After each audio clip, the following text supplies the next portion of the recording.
আগামী ৫ আগস্ট জুলাই অভ্যুত্থান দিবস উপলক্ষে সারা দেশে সব তফসিলি ব্যাংক বন্ধ থাকবে।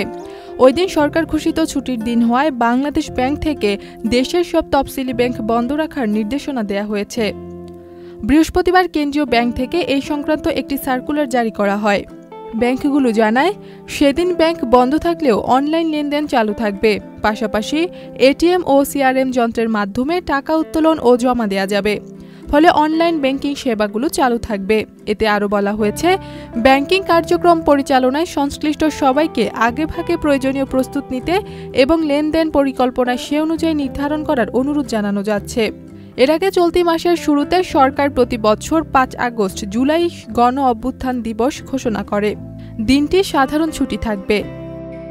মন্ত্রিপরিষদ বিভাগের প্রজ্ঞাপনে বলা হয়, দিবসটি পালনের জন্য জাতীয় এবং আন্তর্জাতিক দিবস পালন সংক্রান্ত পরিপত্রের ক শ্রেণীভুক্ত দিবস হিসেবে অন্তর্ভুক্ত করা হয়েছে। এছাড়া পৃথক প্রজ্ঞাপনে বলা হয়, সরকার প্রতি বছর ১৬ জুলাই শহীদ দিবস হিসেবে ঘোষণা করেছে। দিবসটি খ শ্রেণীভুক্ত করা হয়েছে। অন্যদিকে ৮ আগস্ট নতুন বাংলাদেশ দিবস উদযাপন বা পালন না করার সিদ্ধান্ত হয়েছে বলে আরেক প্রজ্ঞাপনে জানানো হয়েছে। ইথিলা কবি প্রমা, চ্যানেল আই। বান্ডেল থাকলে প্রতি সেনমানিতে টাকা বাঁচবে। বিকাশ সেনমানি বান্ডেল কিনে জিতুন প্রতি লেনদেনে।